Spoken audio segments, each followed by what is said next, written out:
Hey, saying it's live. We are live. Happy days. Live. Right. Run the intro. Du-du-du-du. Hello, everyone. It's time for another PMO HotHouse.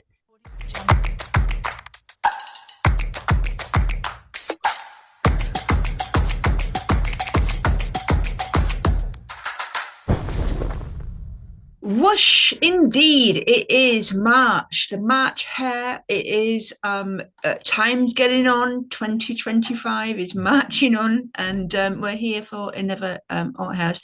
And it's just John and I today. Hi, John. How are you? Hey, how you doing? I am wonderful. Although I think I jinxed it a bit. So excuse me, in our last session where I spoke for ages about how lovely it was to be the springtime. I spoke about spring cleaning your PMO and all those kind of good things. And what have I got outside today? Clouds and wet and looking generally miserable. So apologies from me if you're experiencing bad weather. That's all my fault. I shouldn't have said anything last time round. I shall not mention the weather again in one of these sessions.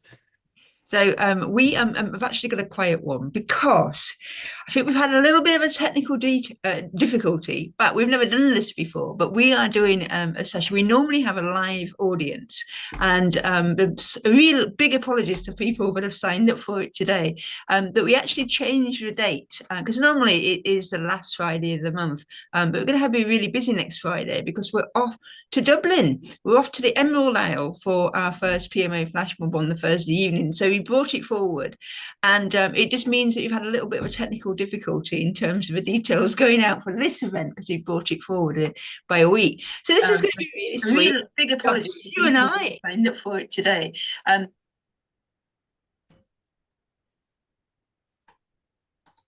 It's just going to be you and I, John, yeah? Yeah, absolutely. You and me, that's fine. We can handle it. We don't need Eileen. Well, she's away with on a personal problem, but it is just me and you in the studio. But hi to everybody who's on LinkedIn and on for YouTube. Please do remember you can get involved with us because we can see any comments, any kind of interactions and stuff. But let's crack on. We've got some great stuff here for you today, and it's the news first of all.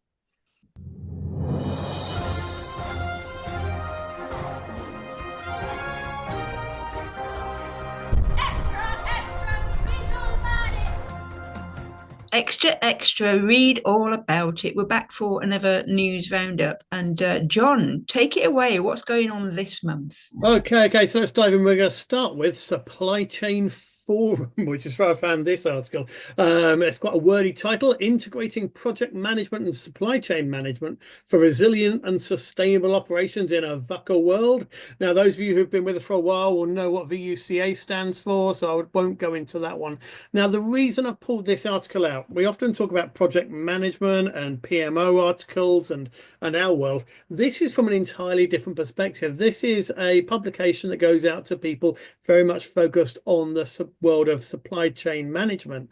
And what they're saying here in this article is actually we could probably learn quite a bit from project management and the PMO world. And can we bring that in to make the stuff we do in supply chain? This article out. We often talk about, so what we're seeing here, so we've got the I've just pulled out this little bit here to highlight for you, but the what they're talking in here about different frameworks. So the integrated project management framework, they're advocating people having a look at that in supply chain. We also see how project management methods can apply to the work they're doing there. They're looking at Lean Six Sigma. For those of you who do Lean Six Sigma projects, DIMAC stuff, then again, that's an area they're looking at and seeing how they can take lessons from Lean Six Sigma projects and improve supply chain work with that. And then also combining that with the supply chain operations reference models as well. So they're really looking at how we can bring project management frameworks and models together with operational things like Six Sigma, together with supply chain frameworks and models and things like that to really improve the way supply chains work for organizations and crucially to cope with the unpredictability that we have in global supply chains at the moment with the economic situation, with the US, with everything going on in the Middle East, and with everything, of course, going on with Russia and Ukraine there. So quite an interesting one. And then I just highlighted that line in bottom, highlighted for those of you who see the slides as the line at the bottom there in green, basically saying they're explicitly saying that establishing an enterprise PMO office offers a centralized approach to managing all supply chain projects. So looking at the PMO from an external perspective, from supply chain managers, and seeing and them advocating how an ePMO can really help them in the supply chain world. So key takeaways from this on the next slide. There's nothing really new here, but a few that I'd like to call out. You've probably heard me mention these before, but thinking beyond projects. Everyone who works in the PMO space, we tend to do what we do to focus on deliveries, be that projects, be that agile delivery. But a lot of the tools we have in our toolbox are applicable to other parts of the business as well. So do take a look and see where the skills and the good things your PMO does for the organization, how those things can be utilized elsewhere in the business. Can you serve other parts of the business as well as just your projects? Embrace, like I say, use scenario planning, dynamic risk management, continuous reforecasting throughout the year, not just one and done with your planning on an annual basis. Data-driven decision making, we've talked about at length on here before. Where I talk about sustainability, so championing sustainability, not so much talking about environmental concerns here. What I am talking about, though, is long-term resilience. So how we build resiliences into our processes as things change. And the last one there is bridging silos. So becoming that connection between delivery teams and operations, but now increasingly as well, becoming that link between project management and supply chain and everything as well. I think PMOs are in that unique position where you can straddle those different worlds and pull things together. That's that one. That's in Supply Chain Forum. I will share a link to that one. What have we got up next? Oh, moving swiftly over to the International Journal of Productivity and Performance Management. Now, this is one. I'm reading for you, John. This is what you read at night? Is it the International Journals of Productivity and Performance Management? Living the dream, Lindsay, living the dream. As we've said several times, I read all of this stuff every month, which hopefully means everyone listening to this doesn't need to. I'm pulling out the important things for people that work in the PMO space to save you the pain that I go through, and some of these are painful. This one's quite a good one, though. You'll like this. Examining the relationship between project management office functions and project performance. Now, this is in Ghana, but I've seen no reason why this shouldn't apply to other places as well. So they've done a survey. They've entered 256 project professionals across 10 business sectors in Ghana. And what they've done, they've looked at 27 functions that PMOs typically do. You can see them listed if you can see the slides there, but it's standard things like monitoring, controlling project performance, looking at competencies and methodologies, strategic management, organizational learning, those kind of things. And what they've done is just looked for correlations between PMOs undertaking those things, providing those functions or services, and whether that is equating to improvement in project performance. Let's give you a second to have a think about which ones you think are gonna be positive and which ones are going to be negatively correlated. And if you want to click onto the next slide there, Lindsay, I've highlighted for you. So the ones that have a really strong correlation. I mean, the headline that I'm sure our PMO audience will be relieved at was, yes, there was a correlation between having a PMO in place and improved project performance. So thank goodness for that. That reinforces things that we've talked about here, things that we've seen in research, things that PMI have seen in research as well. So that's really, really good news first and foremost. The areas that have positive correlation, the strongest correlation, organizational learning, so plowing back into the organization, things like auditing projects, post-project reviews, lessons learned, actually plowing back into how the organization is working. In a multi-project environment, so where you've got portfolios, the PMO being that glue to coordinate between the projects, choosing the right ones, managing the portfolios, coordinating cross-project dependencies, and cross-project resource allocation was one that they saw as a very, very strong correlation there. And the last one was like very, very is pushing it, moderate correlation there, but probably a better way of describing that one. And the last one, monitoring and controlling project performance. So reporting on statuses, monitoring, controlling how the project is going, of sharing that information with an information system up to senior leadership and to the project teams, and maintaining things like a project dashboard or scoreboard so everyone in the organization can see how the projects are doing, bringing that transparency to the core. Those are the three things that they saw had a clear correlation between there being a PMO in place and the improvement in project performance. There is a red one that I've called out there, though. Interestingly, competencies and methodologies actually saw a negative correlation. So they saw where the PMO was very focused on developing standard methodologies, promoting that methodology, training project managers in competencies. They saw that as an area where actually there was a negative correlation. So it was not helping project performance and possibly even hindering it. Now, lots of things to consider there. Firstly, if a PMO is introducing those, there does tend to be a lag. So any changes to methods tend to take a while to settle in. So there's an embedding time, which may cause a slight dip in productivity before it goes up again. That's one to consider. And the other thing is they were interviewing project professionals here. So there does tend to be a resistance that we've seen in the past there. So is this a genuine reflection, or is this a perception question? But the other one there is it, if we accept this as true and at face value, is it a case that actually where we put in standard project management methods and maybe we put too much focus on following the standard method that we have in our organization, that we end up tying those projects in too tightly with a method that is a one size fits all that doesn't quite work for those individual projects? So something to think about there. Are we giving the projects enough flexibility to be those unique environments where they're meant to be shining and delivering in spite of the organization? So an interesting one just to reflect on there. But yeah, three areas where there is good correlation between the PMO being in place and project performance. One where there's a slight negative correlation, but overall across everything there was a positive correlation between having a PMO function in place and an improvement in project performance. Okay, well, it's good to see actually some papers that are specifically around PMO, because they are few and far between, aren't they? Absolutely, absolutely. Can you skip past this one? Yeah. What, the unlearning one? Yep, skip past the unlearning one because that seems just sneaked in from last time around. There we go. That's the this is the last one I want to talk about. Is there's been a new course that's come out from PMI.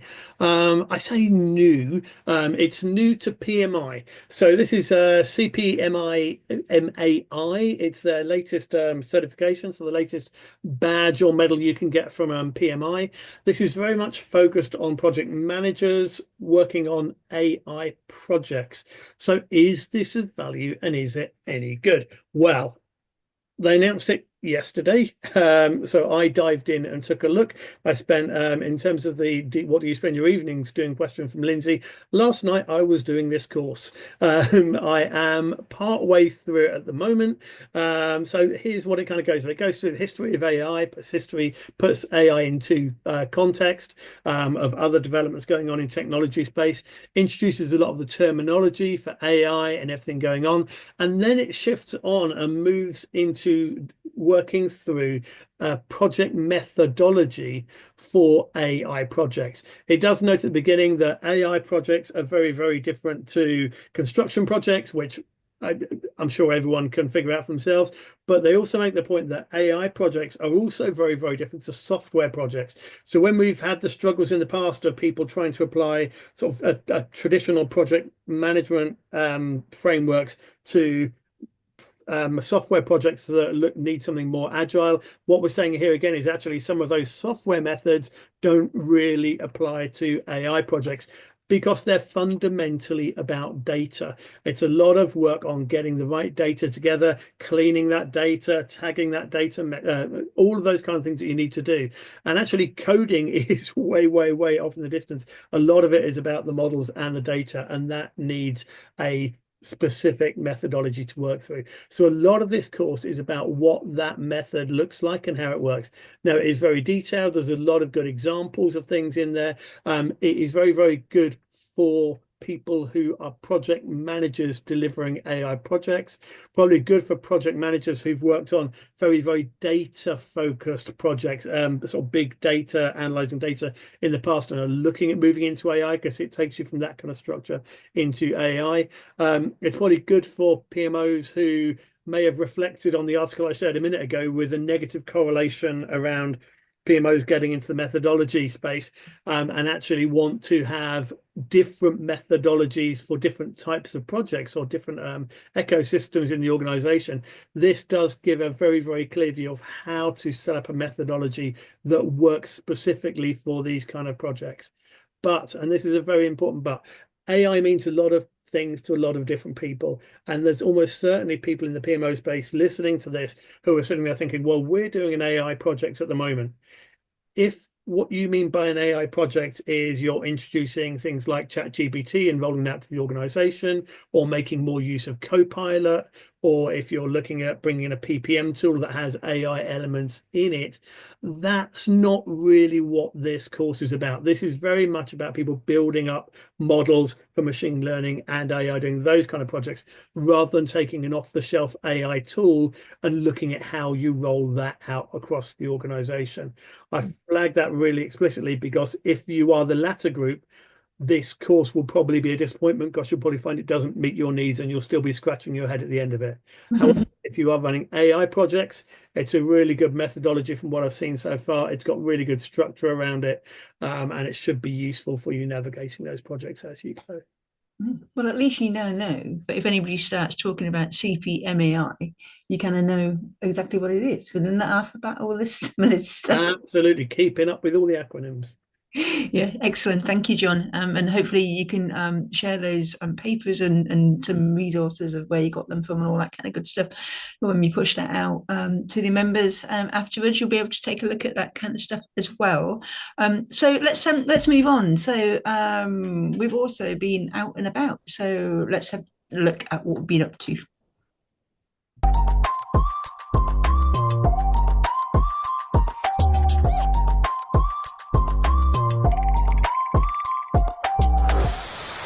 So earlier on in the month, we were out having portfolio management conversations.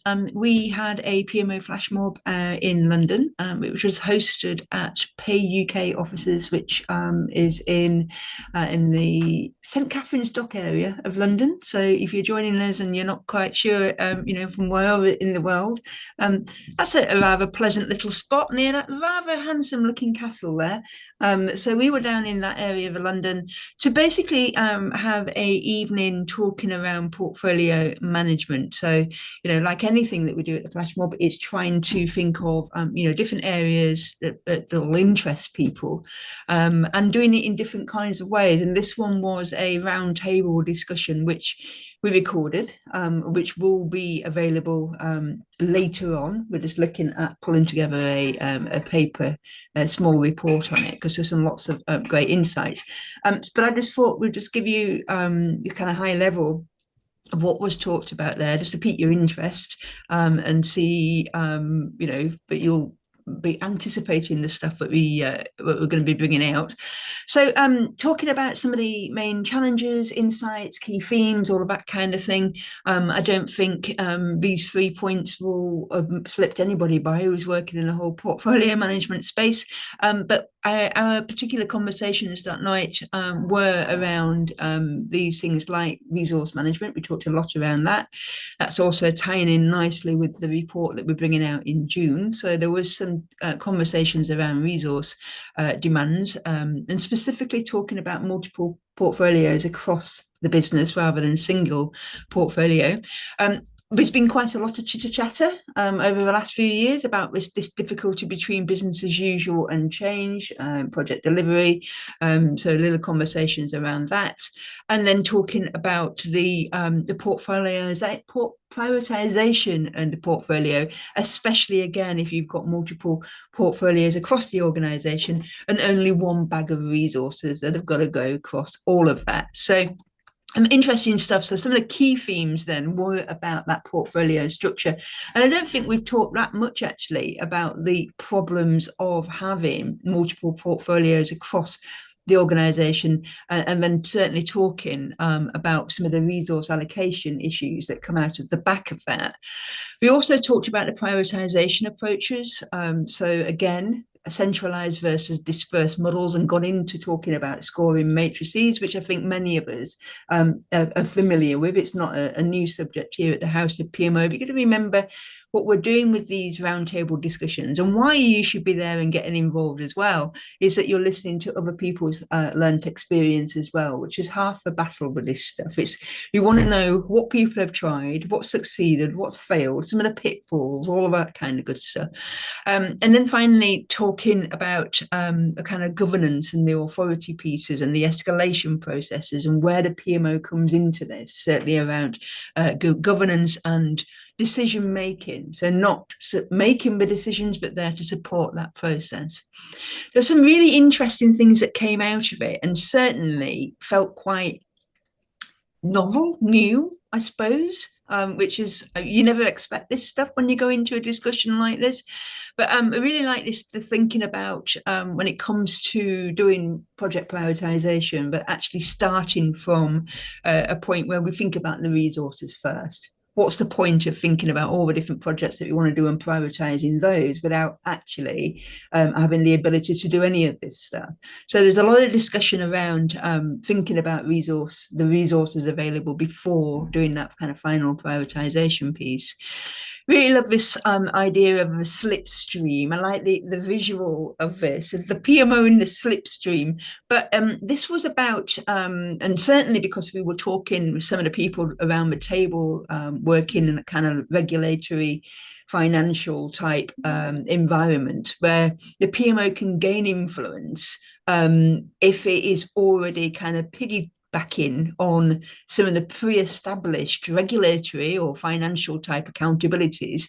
It can leverage existing mandates rather than trying to create its own authority from scratch. I think we often get into this position where, the PMO, it might be feeling like the PMO is mandating certain things, but actually, if we can piggyback on the things that are already there organizationally anyway, it allows us to slip in a few things. So it's about the slipstream, so where the PMO can kind of get in behind some of the things that are already in place or being put in place by the wider organization. So certainly around some of the governance type stuff, for example.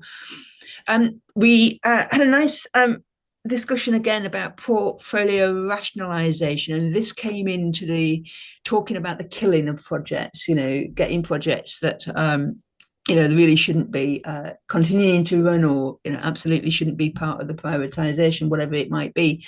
Really good point here that actually this is a true sign of a good maturity levels around your portfolio management practices within your organization if you have a kind of rationalization process around the portfolio management piece. So quite a nice way to think about maturity, because we're often talking about how do we know if we're mature enough.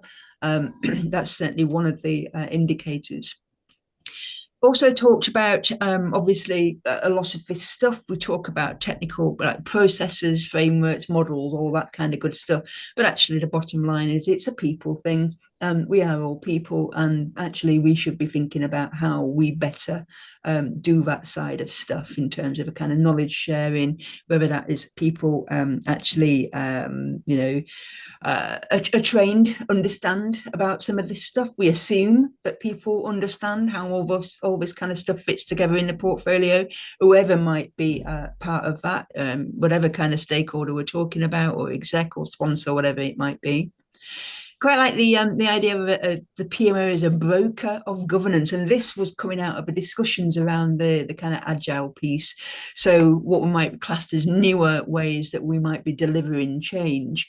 And this was about, and I'm going to read this bit, it's about the PMO acting as an intermediary, translating the needs and constraints of different parts of the organization to find workable solutions that satisfy various stakeholders, from development teams to auditors. So this was about a broker of governance. In other words, how can the PMO help to broker governance and integrate newer methodologies or mindsets or whatever it might be, whether it be agile or anything else, with the more traditional compliance and financial requirements that we have within the business. So it's that kind of the agile piece coming into all of this. But I quite like the term of broker of governance.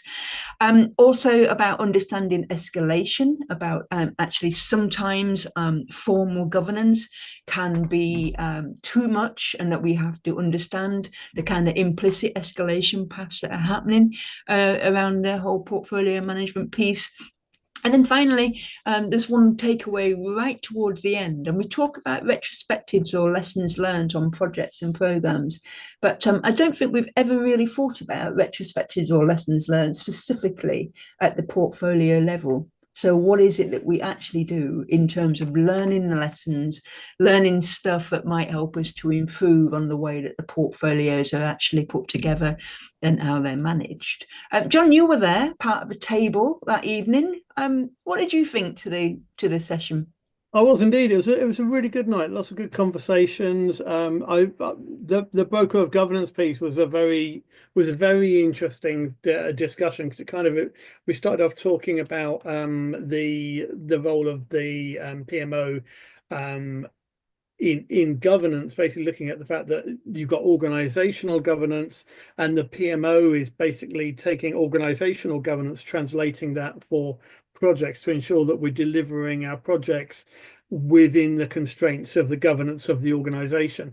But yeah, this idea of brokering sort of kind of emerged, and it was a very, very good conversation, because you're then saying, well, actually, if you've got agile work going on, there can be a lot of frustration where finance governance, for example, is wanting data to be presented in a certain way. They're required to present things if they're sort of Sarbox regulated organization, for example. They need to have really tight controls around capital expenditure. How does that translate to a team that might be releasing code sort of 10, 20, 30 plus times per week? So the PMO then looking at playing that role of broker between the two, looking at what practices could be adapted that work for finance, that work for the governance and corporate governance, but also work for the teams that need to be moving fast and rapidly and delivering such small, regular increments of time. So that, I think, plays into a sort of an idea of maturity there as well, because you've probably got PMOs out there that will be quite immature, that will be taking a standard project delivery method and a standard off-the-shelf way of delivering PMO services, that this is how it works in my last organization, this is how I'll do it here, that kind of level, moving up through PMOs that are adapting to the organization, so actually listening to what the organization needs in terms of governance, compliance, and tailoring what they're doing as a PMO team to ensure delivery is aligned with governance, going through to this idea of being the broker, where actually the PMO is actually understanding what needs to come from the projects back up into governance, and actually influencing how governance is applied and what the governance processes are that affect delivery in the organization. So quite a bit to think about there, I think. Yes. Sometimes the conversations and sometimes the themes and some sessions that we might have might feel, they're quite advanced topics and stuff, but it's not what we always do. But we have to think about the entirety of, the different types of people that are working around PMO and the levels that they're working at. And yeah, it was certainly a meaty conversation, but like I said, there'll be a report/white paper out very soon, but we'll be sharing more deeper into some of the things we've just shared here, but just to give you an idea of what was going on. But John, you were also out and about doing something again that feels more agile. I was, and it was the very same day actually. It was in the morning, so I was out with Kanban Edge during the day, and then with you in the evening. So quite a full day out for me. Yeah, this was Kanban Edge. It was an event at BCS in London. It's the first time, to the best of my knowledge, that they've run this event. It was a good event. I got a new mug. I don't see, there we go. I've got myself a new Kanban Edge mug as a bit of swag that I sneaked away with. And I must confess, with sincere apologies to Helen Meek and the organisers, I was late because I did get a little bit caught up with the day job in the morning. So apologies for sneaking into it late. It was a great day. It was a mixture of coaching sessions for Kanban people with some coaching experts you could book time with while you were there. There were some fantastic speakers sharing ideas from the front of the room, and also a lot of engaging workshops workshop sessions and open talk and sort of semi-structured sort of conversation sessions as well. Great people, great crowd. Lovely to see post-it notes on walls, because I think since everyone's been working from home, or there seems to be at least one person at every meeting is online, we don't do post-it note work anywhere near as much as we used to. It's great to see post-it notes getting dusted off and being used liberally. I guess key takeaways from me on this one. So firstly is these anyone out there in the PMO space who might be nervous about attending events like this that are outside comfort zone, maybe because they're you take the view that a Kanban event is going to be for very technical people, for software developers. Well, there are a lot of software developers there, but I found it a very, very friendly, welcoming event, and there is an awful lot of common language. You can see on the slide that I've shared there, there was a discussion about value and metrics, the same conversations that we wrestle with. Well, how do we define value? What does the business recognize as value? Do we have a common understanding of it? Those kind of conversations were happening there as well. How do we prioritize was another one there. So it's the same challenges, but from a different perspective and a different angle. And it's really interesting to be in these different environments where you're picking up different terminology, different language, different lenses on some of the same challenges we face in the organization. A couple of good talks and things that are worth diving out. Mike Burrows did a good talk on talked about a lot of stuff, but he brought up affordance mapping, which is on the slide there. Comes from a Kniffin, which I know we've talked about in this forum in the past as well. But this idea of looking at any piece of work that you want to be doing, mapping that on a matrix of the amount of energy it will take to do it, the amount of time it will take to do it.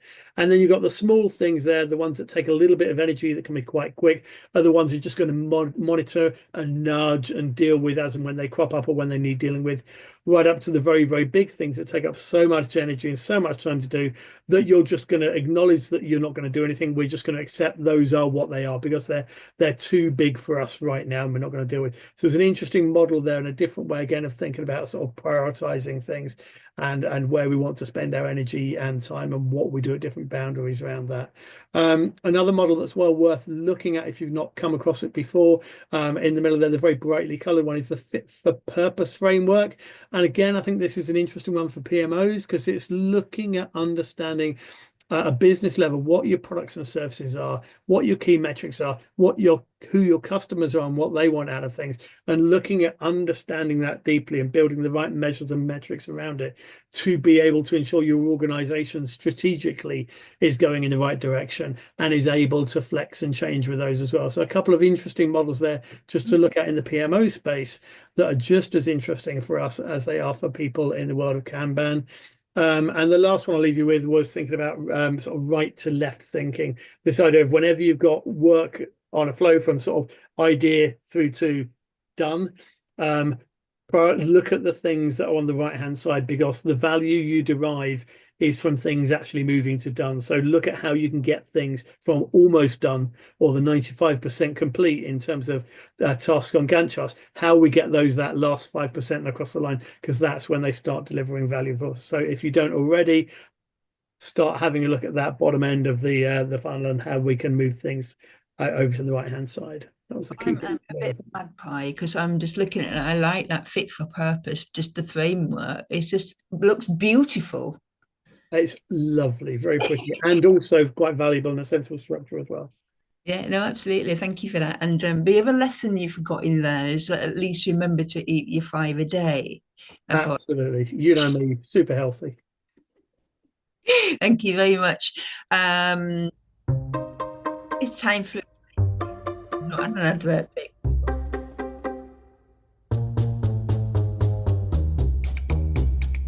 So just a quick reminder about the PMO conference that's coming up. It's our 10th birthday, if you didn't already know. And just to let you know that there's probably just less than this now. But the early bird tickets are selling like hotcakes.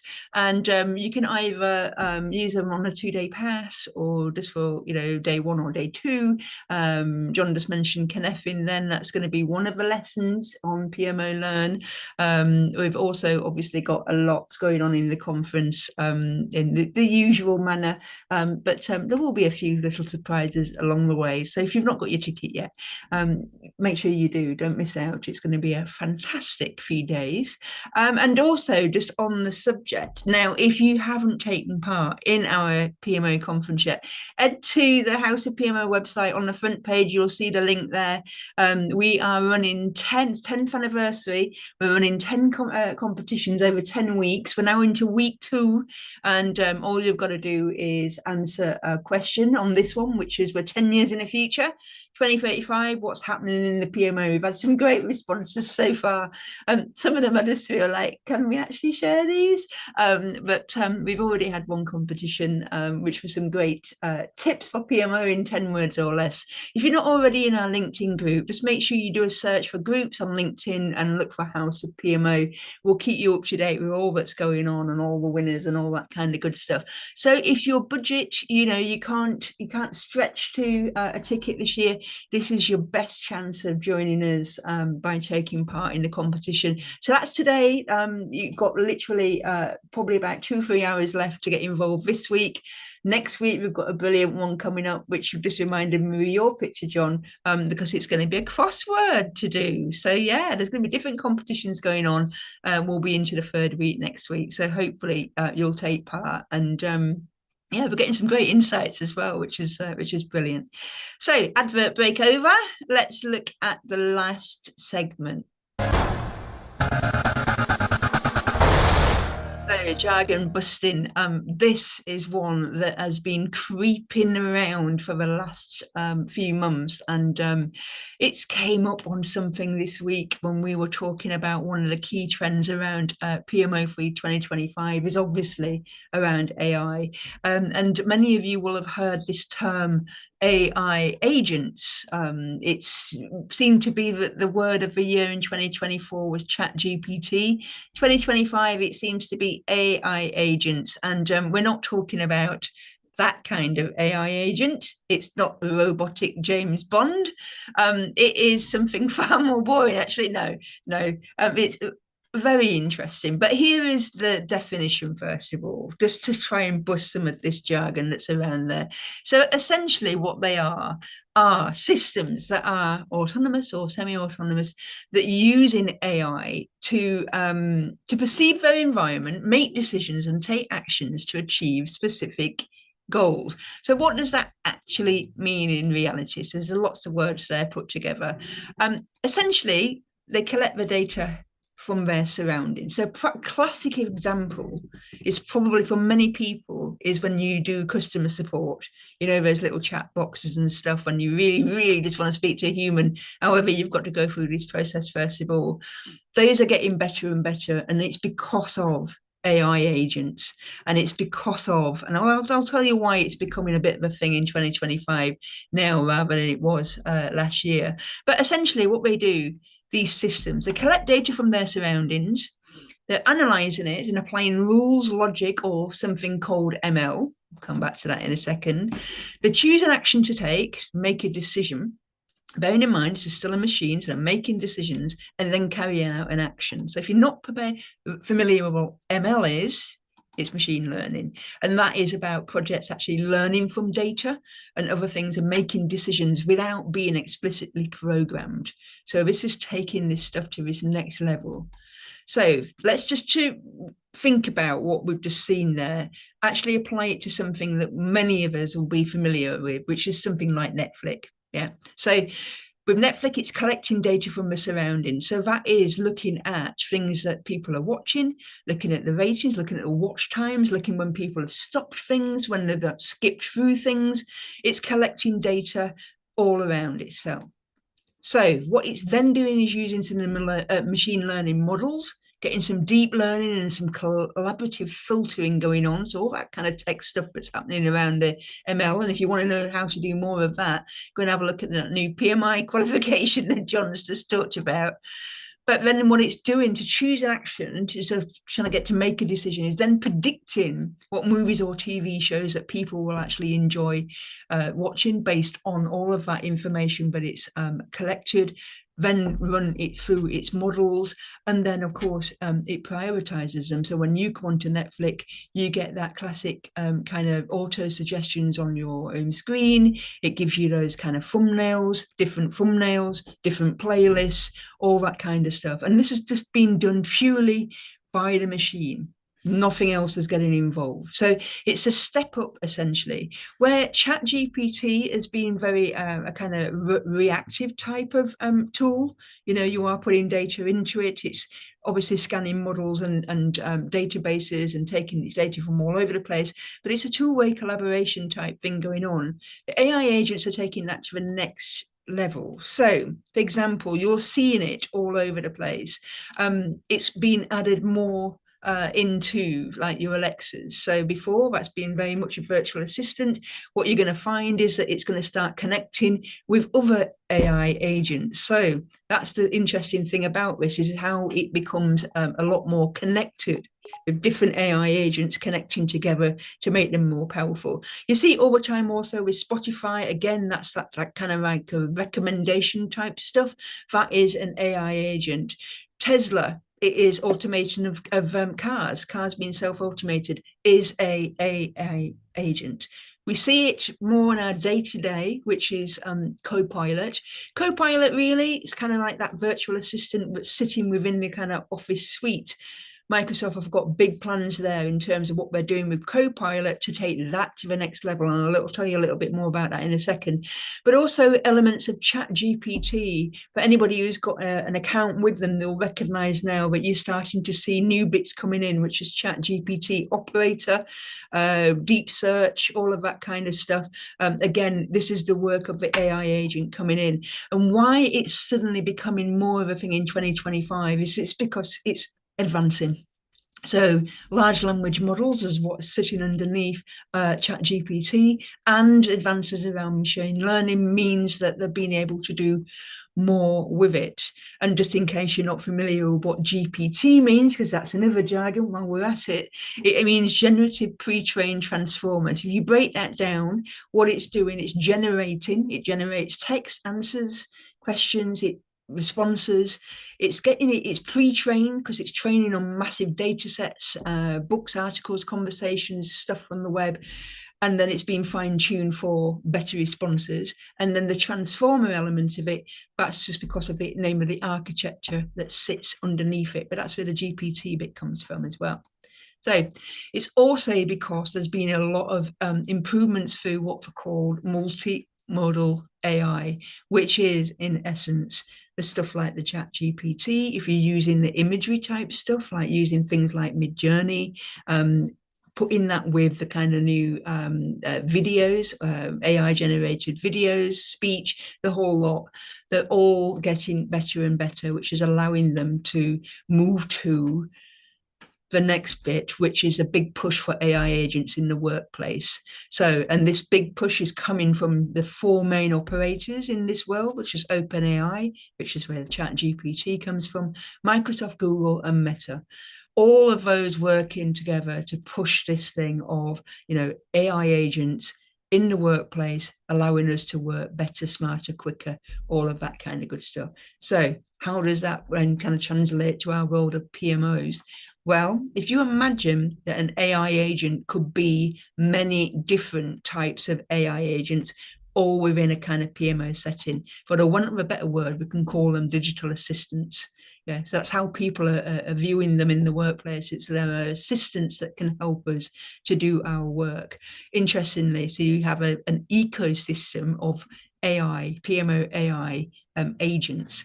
And you can see here how that might work. So all of these agents that you're seeing on the screen right now, for example, an AI resource manager, an AI PMO reporting agent, an AI lessons learned and knowledge management, risk and compliance, analysis, training and development, all of these separate AI agents, all expertise within that same, that one agent. But it starts to get clever when you think about how these agents can then all work together.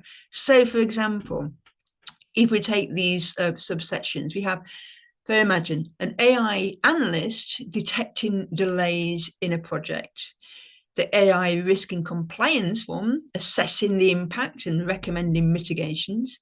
The AI resource one is reallocating team members to address the bottlenecks. An AI PMO reporting agent might be generating an update for the leadership team, and the AI stakeholder engagement and communication agent can be keeping the stakeholders informed. Each one of them having particular expertise, focus, and specialisms in their area.